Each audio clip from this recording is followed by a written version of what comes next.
This is the 25th episode of the Mining Your Business podcast, a show all about process mining, data science, and advanced business analytics. I am, for the 25th time, Patrick, and with me for the 25th time, my colleague Jakub. Hi. Hi, Patrick, for the 25th time. Coming up in this episode, we are going to talk through some of our episodes and talk about the key learnings that we took from them. I hope you're ready. Strap in. Let's get into it.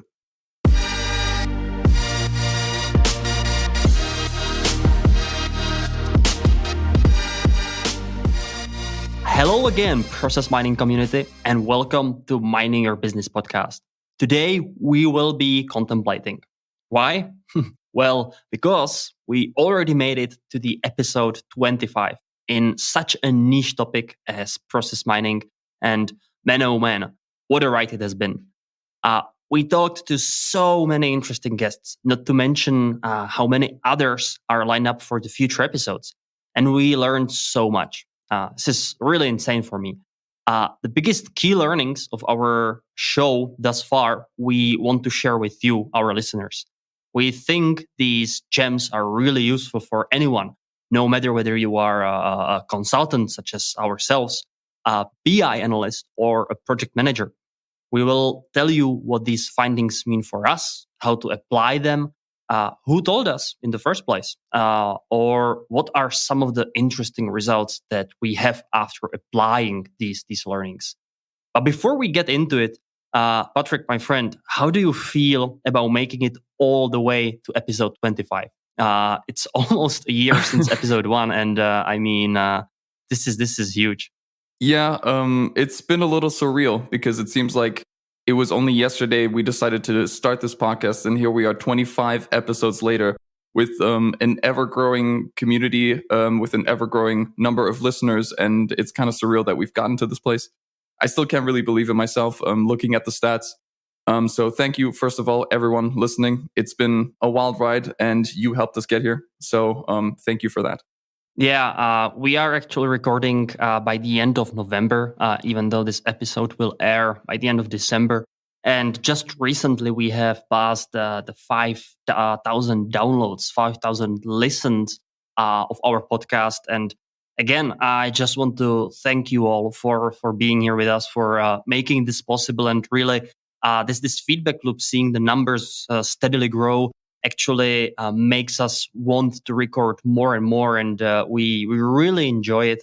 I don't think it's a secret. I was very stressed about it when we were starting out because the first initial thought you're gonna have: how can I record a 45-minute show about something as process mining, right? Yeah, absolutely. It's like one of those things that we asked ourselves: who is going to listen to this? Like the bottom line. We need to at least get 1 or 2 listeners. And all of a sudden, here we are with so many of you listening to the show that it's really wild to see. It's one of those things that looking at the stats of where you guys all are, it's kind of crazy. Like, we're connecting people from all over the world to this show. And it's so nice to see that we're finding these people that have the same interests as us in different locations. They have different approaches, but we all share this common enthusiasm for process mining. That's really, really nice to see. I know your mother really enjoys listening to us, right? She does. Hi, Mom. Yeah, but anyway, also we've noticed that even some candidates that are applying for jobs at our company are also listening to the show, which is really, really nice to hear, actually, that people are interested in what we've got to say and want to learn more. So once again, thank you very much. If you have any recommendation, if you want to just get in touch, ask us something, you know where to find us. Our email is miningyourbusinesspodcast@gmail.com. So just drop us an email. We would love to hear from you. Or just write us on LinkedIn. We're pretty active on LinkedIn as well. So True. Yeah, so that's a little intro. I just wanted to boast a bit because we really enjoy what we are doing. And in today's episode, as I already mentioned in the beginning, we want to dig a bit in our history in the episodes we've done so far, because today this is 25th episode, so it's a nice rounded number, in my opinion. We want to discuss some key learnings, some things that the guests told us as we interviewed them, and what it does really mean for us in terms of our work, how we approach projects, what we do, maybe what we do differently. And obviously, we will also point you to the episodes where you can find out a bit more about it. And that being said, let's start with number one. And number one comes from Erik Jan van der Linden, who we had in episode 21. And the learning really here is splitting teams up into groups and seeing what they come up with. So this is really something that's applicable at a value creation phase. Essentially, the first moment where when you have any results, when you have built the first dashboards, the first process mining cockpit, and you see your happy path, you see the, as Erik called it, spaghetti monster, right? You see the deviations of the processes, you see the bottlenecks and everything. And then suddenly you start wondering, what in earth is this? Is this even my process? And this is a unique opportunity because everybody's new into it. So everybody sees it for the first time, except maybe the person who built it. And this really calls for, as I said, splitting the team into groups and give them an hour, really take an hour from a workshop and have them dig into the process for the first time. Absolutely. It's one of those things where, like Erik Jan said, it's people look at it and they see electrical wiring, whereas you give them the tools in order to dissect what you're showing them in this process cockpit, and just let them run loose a little bit. Let them see what they can click down to, see what trends they can find. It's a very explorative way of looking at data, and once they come back, they all have different results, right? That is one of the things that we have also looked into, splitting people up in our value creation.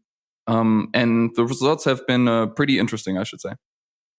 So you've already applied it, Patrick, with some of your customers? Absolutely.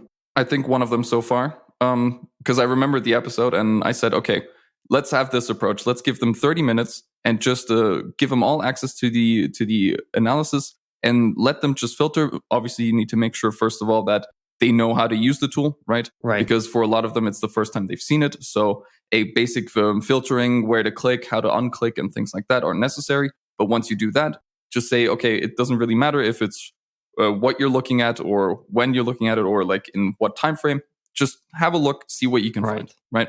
Just get them used to using the tool, because you can describe how to ride a bike to someone, but actually doing it, they just got to get on the bike and do it themselves. I like this analogy with the bike. Did you also notice that after these 30 minutes, they came up with some different findings, different results based on what group you segregated them into? And maybe one follow-up question, did you think about the groups beforehand, or did you just ad hoc say, these two will be together, these two will be together, and that's it? I actually just did it at complete random.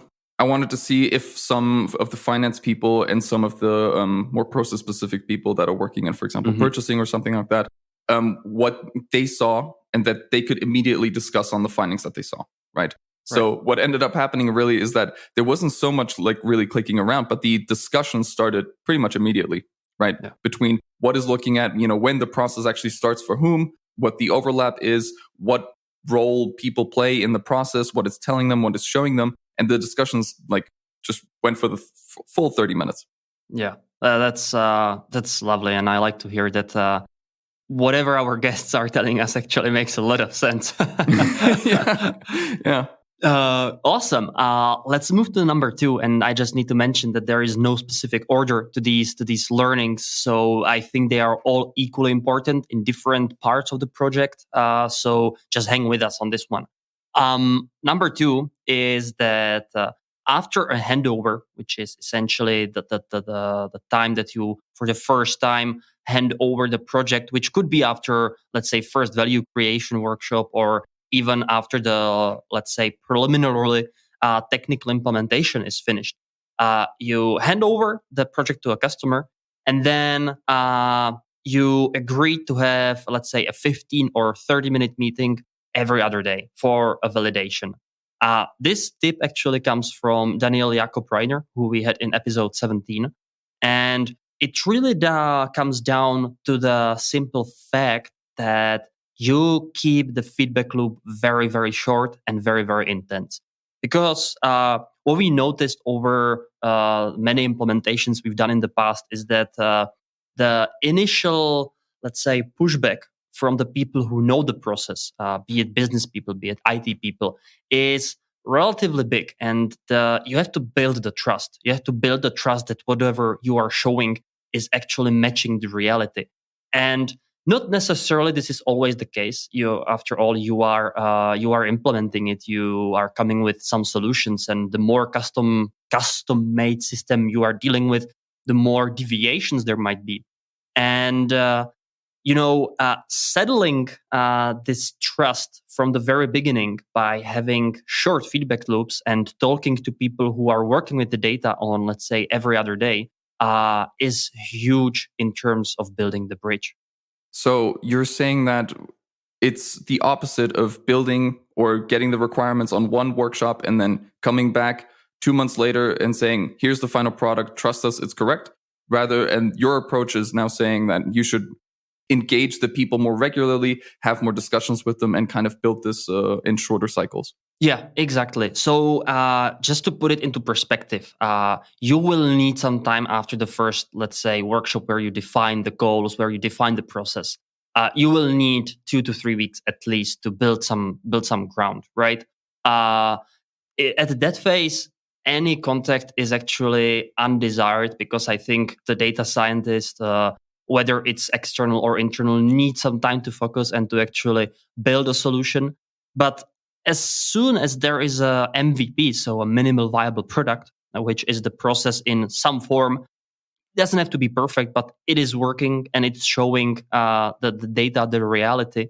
At this point, you have to start involving people who are responsible for this process and discuss it with them as often as possible, because they can navigate you, they can steer you in the way that you are supposed to work and tell you, this use case, we said this, but actually, there are some exceptions that don't apply for it, and you have to be aware. And as you are involving the people, they start trust you, they start trust the process as well, and feel more comfortable with it. And that's the ultimate goal here.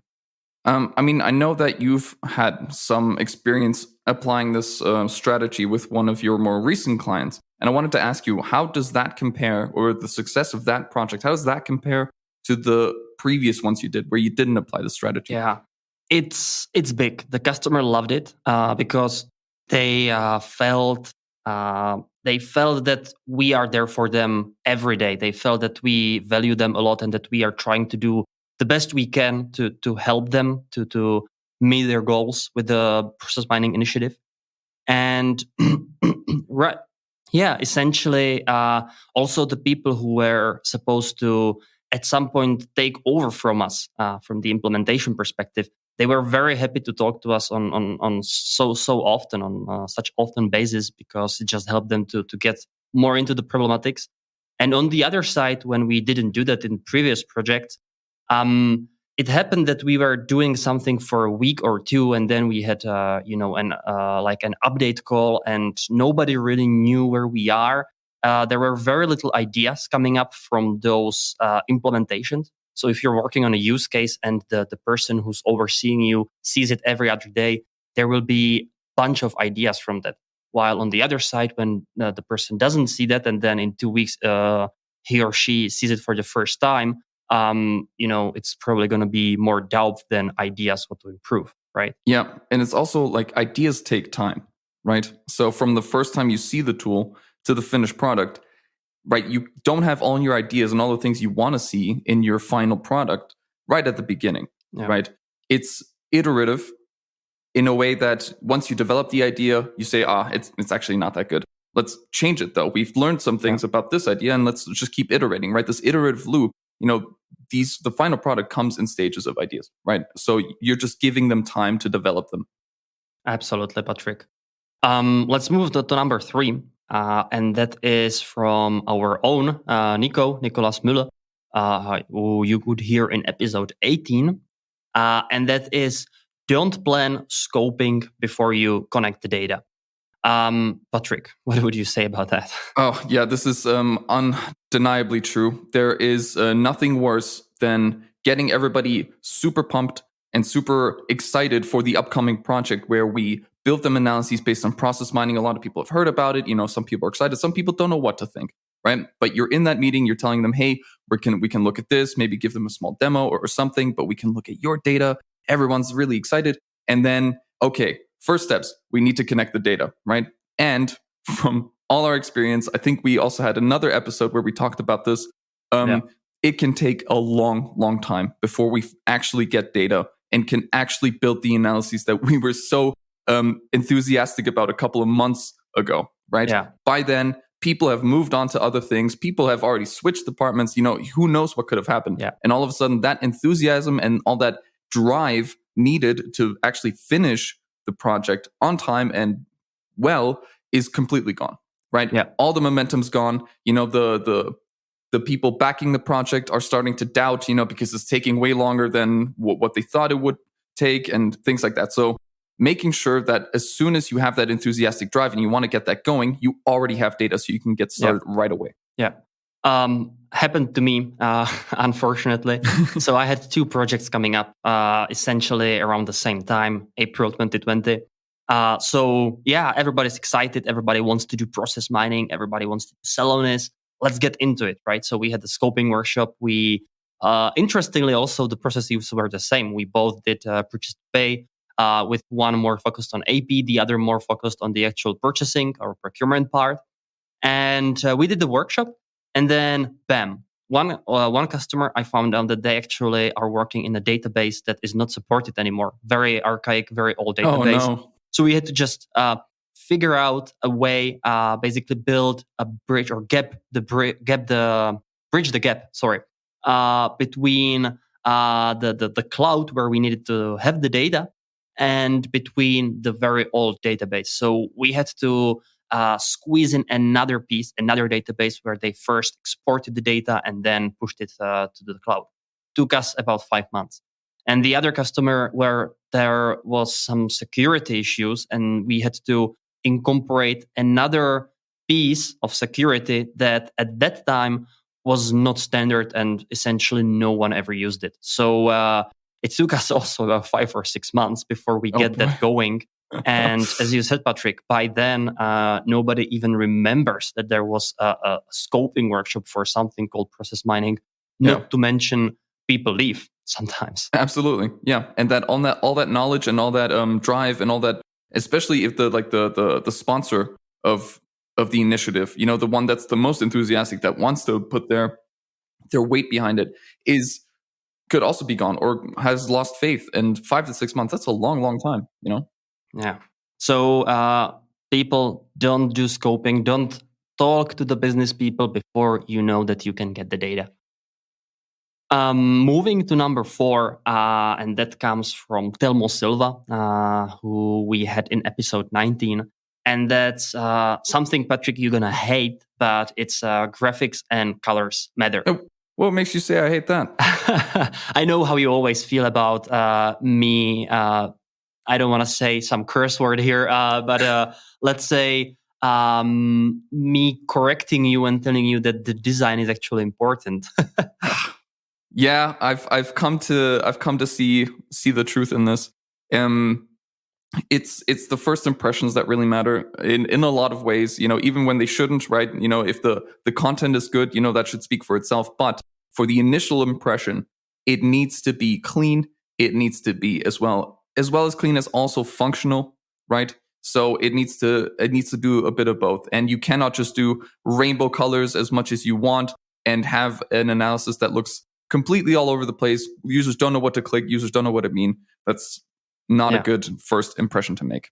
You can have the best product in the world, but if you cannot package it and make it look nice, nobody's going to care. And it's not only that, but colors matter when you are trying to interpret the data or to tell a story with the data.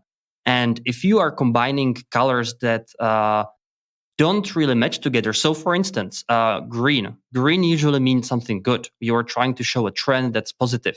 On the other side, when you are using red, that's usually something negative. Whenever you see a trend in the stock market, for instance, green is good, red is bad. And it's so, we have it written down in our minds so bad that if you mix these colors and show this in a graph, then you are obviously already confusing the users. So these are just some things that you have to keep in mind of. And being a data scientist, you also must understand what does it mean when you use a certain graph, certain way of displaying the data, because it's part of our job, really. Absolutely. And here, I also had a eye-opening discussion a very long time ago, a few years ago, where we were building a tool in Excel, of course. And I had a basic color scheme, like you described, green and red and things like that. And my colleague just goes, "Yeah, this is fine. I just can't tell what it says because I'm colorblind." Oh, And and all of a sudden, I had this realization that not only must you build nice-looking things, but also keep in mind there's some people that just cannot use this, right? So you need to kind of widen your scope a little bit and say, how do the most amount of users get the most out of this analysis? And that includes building support for people with color blindness. yeah. Right? If you're more interested in this topic, I know that there are a bunch of books that are really just talking about how to visualize data, and I think it's fascinating how you can tell the story with it. And one last tip before we move on to the next point: if you have a customer, use their logo and then use the color palette from that logo. Customers love it. So if the reports is matching their brand, their colors, I know that they will appreciate it. So just a little tip. Right. And that pushes us to point 5, which is from Mirko Kloppenburg from Lufthansa, who it kind of diverts back into our previous point where we were discussing those short feedback loops between the calls. And what Mirko says is that regardless whether you are the implementation partner, whether you are implementing the tool, the process mining internally, or essentially any other BI thing, you should talk to the people as often as possible. Absolutely. It cannot be understated that this is one of the main key points, not only because we talked about the enthusiasm, right? And we talked about the short cycles, right? This is just adding that, but in one kind of line, talking to the people, getting them not only engaged, but also for you to understand what their biggest pain points are, what they're struggling with at the moment, what they wish they could do, but at the moment can't, and essentially the business logic, right? I kind of think about it in like 3 layers. One, there's the data layer that is pretty much ones and zeros, right? Tells you a pretty good story. Then there's the business logic that kind of defines what the data is doing. And then there's the people on top, right? The people work inside the business layer, and they have to tell you the tale of their business logic. And you have to then look at the data, see what lines up, what doesn't line up, and then go back and say, well, I looked at what you said. I kind of don't see it. Or yes, this is 100% true. I totally see what you mean, right? So it's this constant feedback loop of looking at the data, knowing what the business logic is, and then talking to the people on top. Yeah.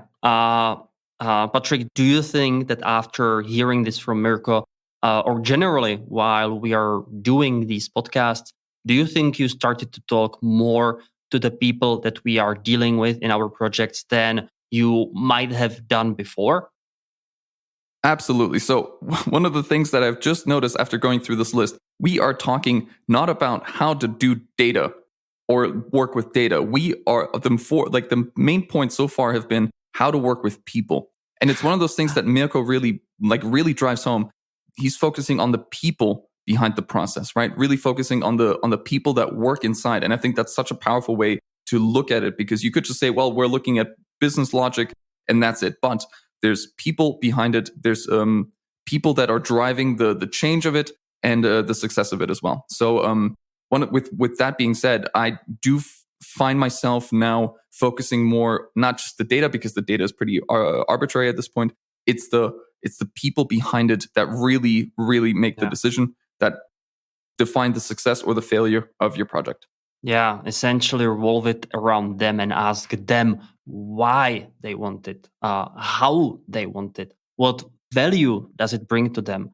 And not only the project manager or, let's say, the people who are building the processes, but the people who are eventually going to be using the processes, the tool.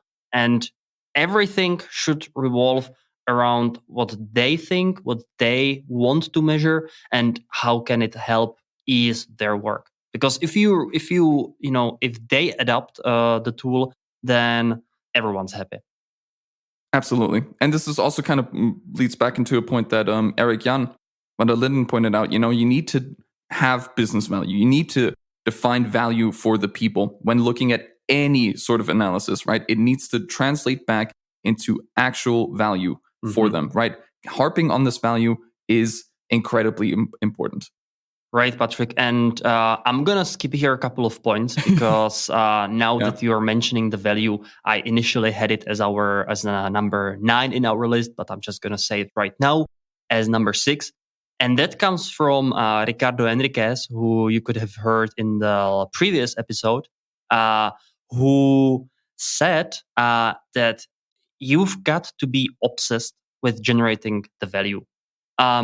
At the end of the day, whether you are doing process mining, business process management, and you're just doing some essential reporting for your company, financial, HR, whatever it is, if it doesn't bring any value, why are you doing it, right? Absolutely.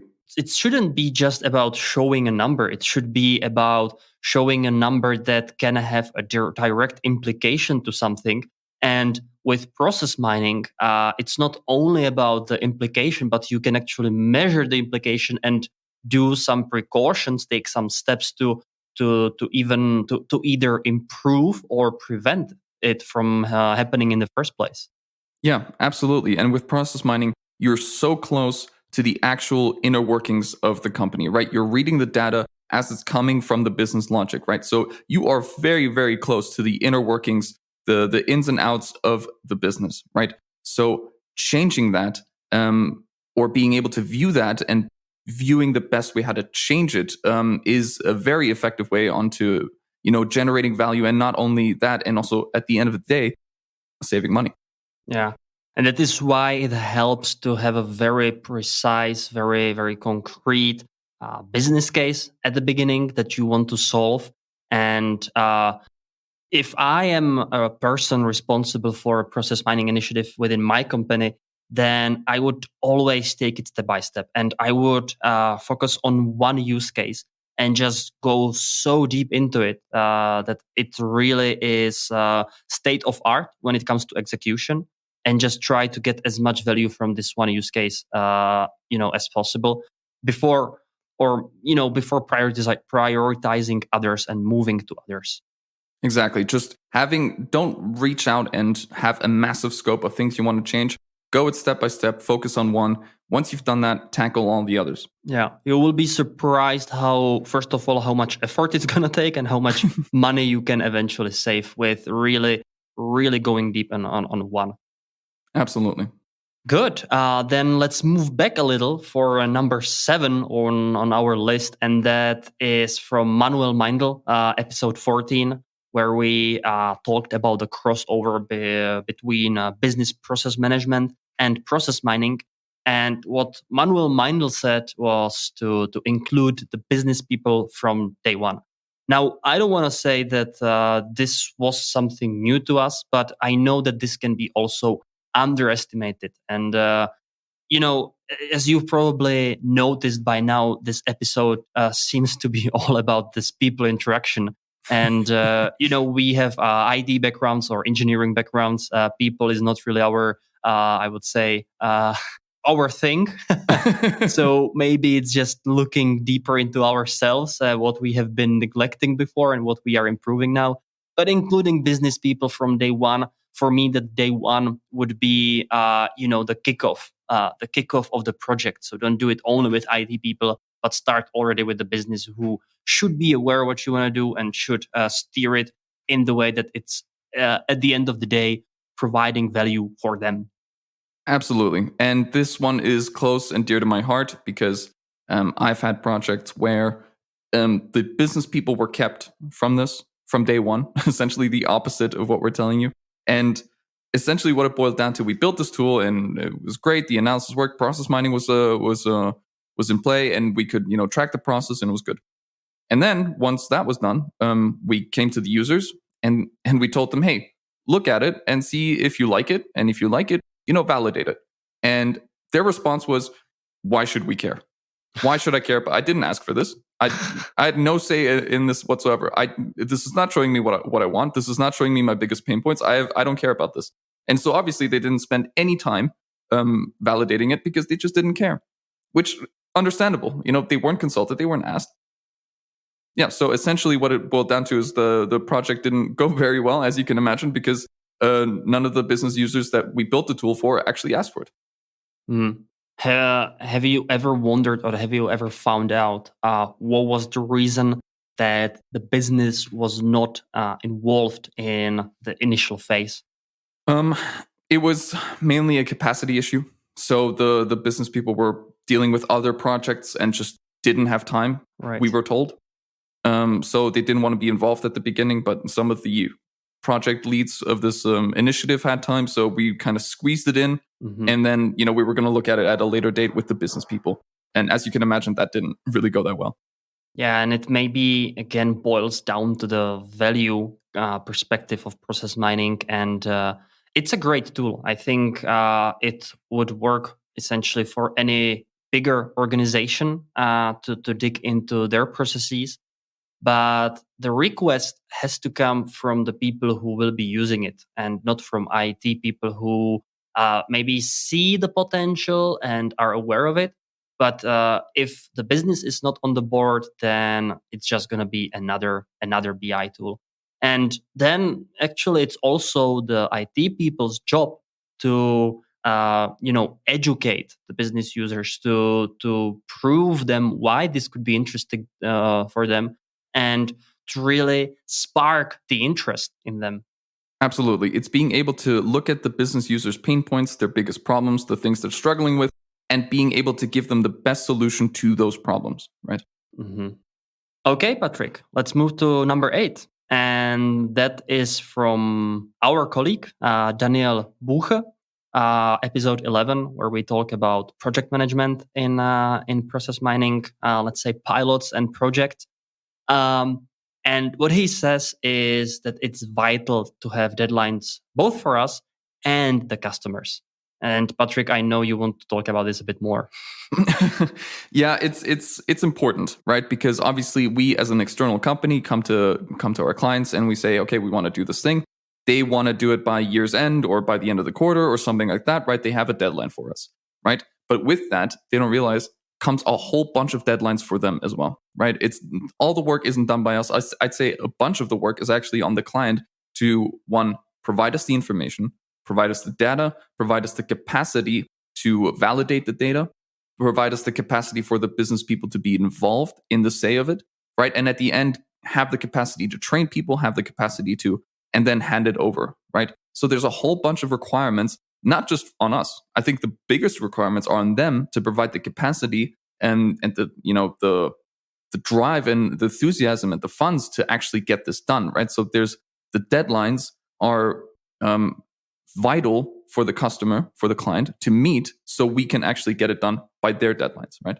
Yeah, and also the differentiating factor here is that we are coming with some experience to these process mining projects. If we are building a purchase to pay or order to cash processes, which FYI you can go listen to about in our previous episodes, we kind of know what to do, right? And it happens rarely that we don't meet the deadlines because implementing a process is relatively straightforward for us, and we luckily already have the experience.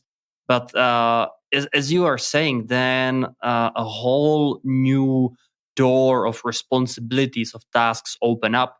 And that's also what I've changed recently in my, let's say, approach to projects in general.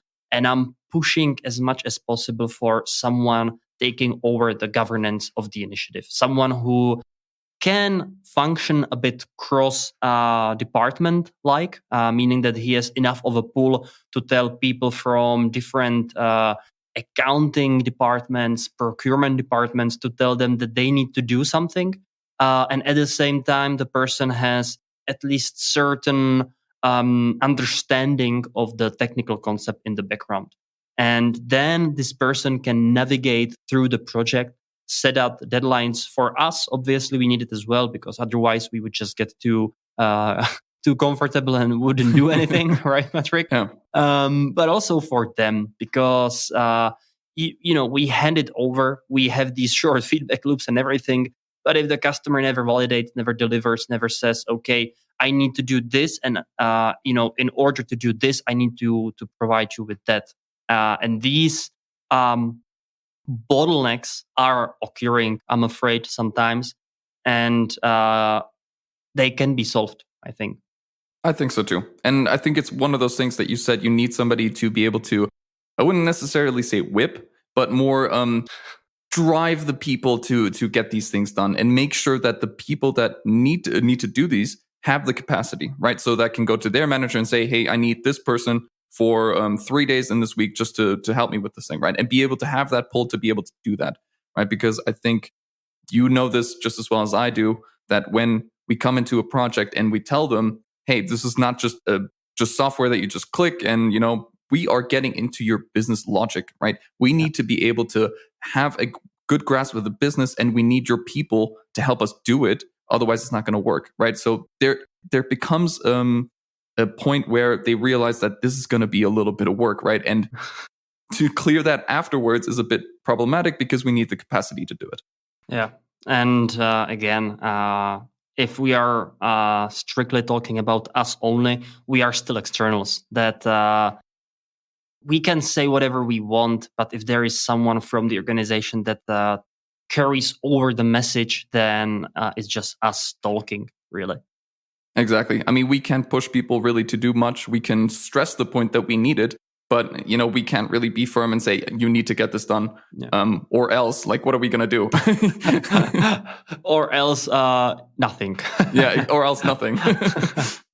Yeah, it's sometimes a bit frustrating to see that you really you see that you are almost there. That you can almost touch the value, but you just don't find anyone who would see it and take over from you.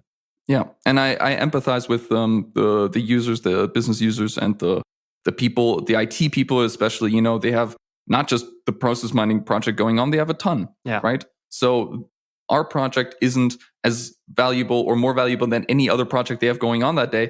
So it's one of those things where obviously us as externals, our project that we're focusing on with the client is the most important thing.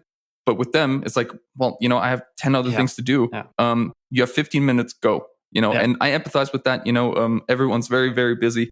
So clearing the capacity, clearing the time, to actually work with this is so critical. We are indeed living in a busy world, aren't we, Patrick? Indeed. Okay, moving on to number 9, again, coming from our own Daniel Bitch, and that was surprising to me. It has to do with trainings. And Daniel said that training is better to do on artificial data rather than on actual customer data. And that probably comes back all the way to point 1, where we said that if you give like 5 people time to do some drilling in the process cockpit, that they would come up with 5 different results. And what Daniel focused on here and what he tried to emphasize was that while the people are doing the training on their own data, they get somehow taken away from the main goal of the training, and that is for them to understand how to use the tool in the first place and not to search for the value. And dividing these two things can be very important, because as a trainer, you should know your data set a bit. You should know what to expect when you are showing deviations in the process. And in that way, you can help the people to, first of all, explain them what is happening, because you've seen it before, you know what to expect, right? But also, let them think about the tool rather than about the data. Absolutely. I mean, also as a trainer point of view, out of Daniel's point of view, he wants to be able to equip the users with the best way to use the tool, right? So getting them involved, getting them be able to click all the options, making sure they know what everything means, what everything does, right? So having them just discuss a KPI for 15 minutes is not really conducive to that goal, right? So being able to focus them and saying this is just sample data, it doesn't matter what it means, it's all fake anyway, you can just click around. It kind of helps it hone in on just being able to use the tool because the data doesn't mean anything. Yeah. True story. Did you do any? Have you ever done some trainings, Patrick? I have not, so I leave that task up to Daniel. Yeah, I have to say the same. Although I did some intros and some mentoring, let's call it that way, but training still very far away from training. Absolutely, because the people that we hire have some already knowledge of what we do, and they have a little bit of external training, internal training, so they already kind of know a little bit. But some business users really look at the tool for the first time, and that can take a lot more time to really get down what this tool can do, can't do, and things like that. Right. Okay. We are coming to an end. So second to last point that we have, and that's from myself, Jakub, your co-host of the podcast. And the point is that podcasts open so many doors. And I know it. So this is I'm actually working on two podcasts. One Mining Your Business. The other is in my personal space in Czech. I'm not going to bother you with that, but the story here is that when you have a platform that you can give to other people, to in the business people, to the other developers, to really interesting people in your niche, in the topic that you're talking about, you are much more likely to invite them, to get to talk to them and ask them all the questions you ever wished for, than if you didn't have such a platform where you can give them this space, this pedestal. And this is really, really great. And I feel always so honored and humbled by talking to the guests that we've had the opportunity to interview, be it Erik Jan van der Linden or Lars Reinkemeyer or anyone really who was mentioned in this podcast, because it gives myself and also obviously to Patrick a unique opportunity to talk to the people who are at the top of what they are doing. Absolutely, it's such a nice feeling to say, hey, we have a show, would you like to come on? And they check it out and they see the repertoire of topics we've discussed, the lineup of guests that we've had, and they say, this seems like a cool conversation to have. Yeah, sure, I'll do it. And you find yourself, like you said, being able to talk to people that you wouldn't normally talk to, right? And there are so many fascinating people just in the process mining sphere alone that it's a very, very nice feeling to have, to be able to talk to them. Yeah, maybe 2 points. So everybody likes to talk about what they're passionate of.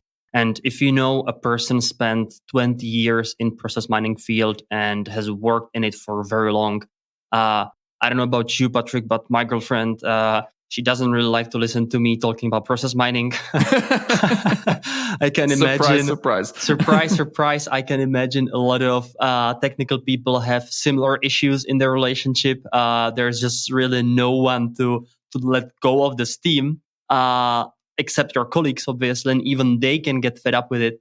And suddenly somebody approaches you and writes you, we want you to talk about your work. And the person, if they like the work and if they spend so much time doing it, they will love to accept the invitation, right?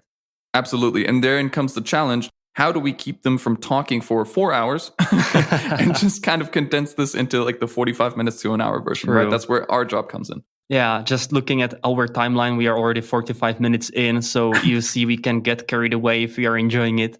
Yeah. And before we move to the last point, I also said that with approaching these guests also comes a lot of responsibility and a lot of stress. Honestly, I'm still having a hard time approaching people who I've been in the field for almost 4 years, and that's nothing compared to some of the guests that we've had before.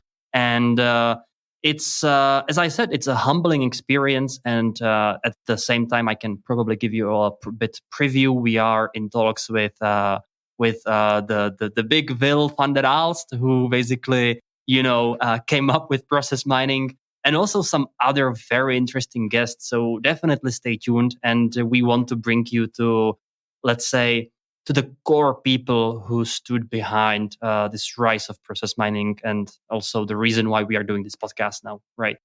Absolutely. Couldn't agree more.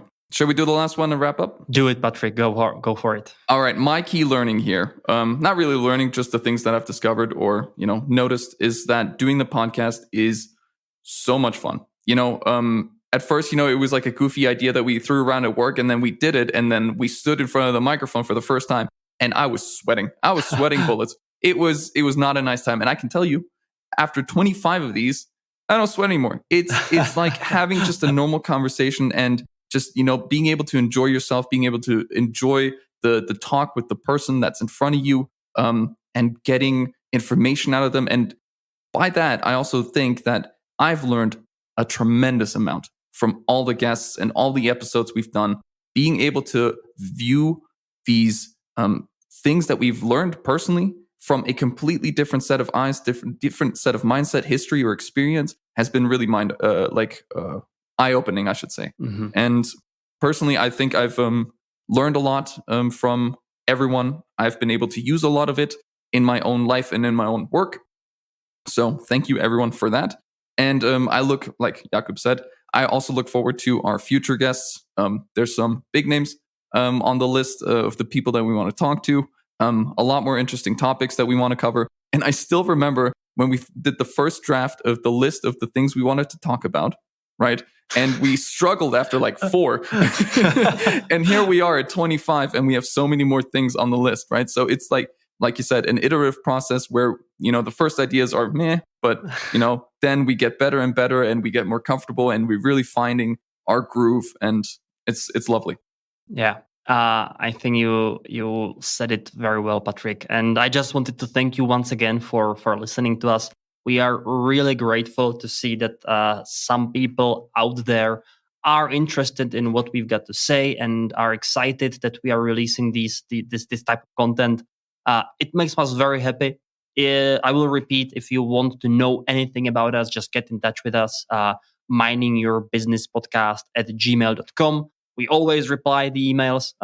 And if you like us, rate us on Apple Podcasts, put us some review. We would love to hear what you think. And as usual, we will be looking forward to talk to you in the next episode in 2 weeks. So, Patrick, thank you very much for today. It's been fun as usual. Let's talk next time. All right, sounds good. Bye. Bye.